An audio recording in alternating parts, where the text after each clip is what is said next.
I don't know how he does it, really, Billy Collins, but he manages to be very witty and to reference other poets and to make deep points all in one. So good for him.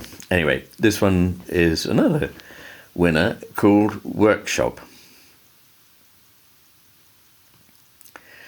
I might as well begin by saying how much I like the title.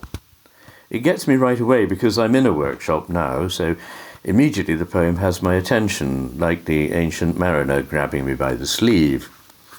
And I like the first couple of stanzas, the way they establish this mode of self-pointing that runs through the whole poem and tells us that words are food thrown down on the ground for other words to eat.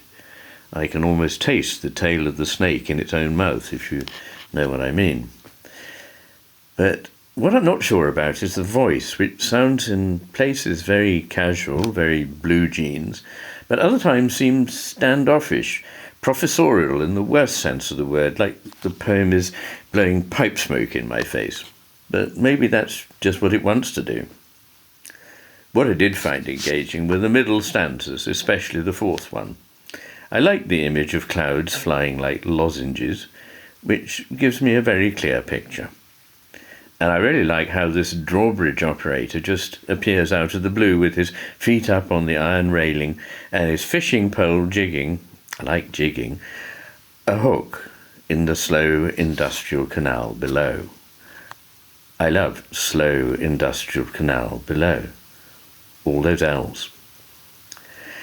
Maybe it's just me, but the next stanza is where I start to have a problem. I mean, how can the evening bump into the stars? And what's an obligato of snow? Also, I roam the decaffeinated streets. At that point, I'm lost. I need help.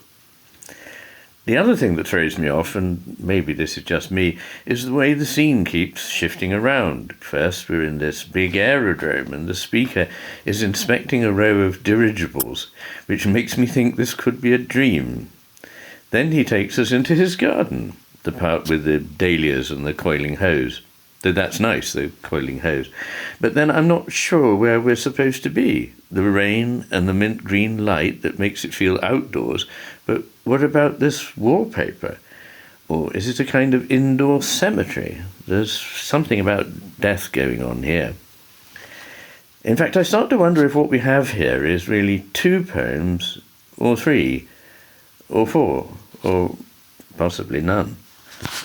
But then there's that last stanza, my favourite. This is where the poem wins me back, especially the line spoken in the voice of the mouse.